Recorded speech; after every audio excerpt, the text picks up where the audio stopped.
নমস্কাৰ, কি খবৰ আপোনালোকৰ? ভালনে? আশা কৰোঁ আপোনালোকৰ নিশ্চয় ভালেই।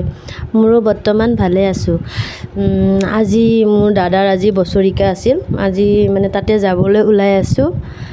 আপোনালোকক বাৰু অলপমান দেখাম বুলি ভাবিছোঁ। কি কয় তাতে, আজি কি বনোৱাই।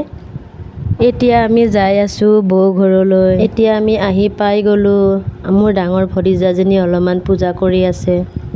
ইফালে চব্জি কাটি আছে ডাঙৰ বৌ আৰু ভণ্টি, চবে মিলি-জুলি চব্জি কাটি আছে আৰু।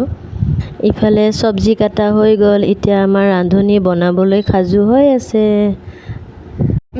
ইফালে ডাঙৰ ভতিজাজনী মাছটো ফ্ৰাই কৰি আছে। এয়া মোৰ হাজবেণ্ড আৰু বৌ আৰু মোৰ ভতিজাজনী কিবা বনাই আছে। এতিয়া আমাৰ ভাত বনা ৰেডি হৈ গ'ল। এতিয়া দাদাৰ কাৰণে অলপমান নিয়ম নীতি কৰি কেনে অলপমান ওলাই দিব আৰু। এয়া আমাৰ এতিয়া দিবৰ কাৰণে সাজু হৈ আছোঁ। মানুহবিলাকক ভাত দিওঁ আৰু আমিও খাওঁ অলপ চবে ঘৰৰ মানুহখিনি। আৰু মোৰ ভিডিঅ'টো চাই কেনেকুৱা পালে, যদি ভাল পায় লাইক কমেণ্ট ছাবস্ক্ৰাইব কৰি দিব।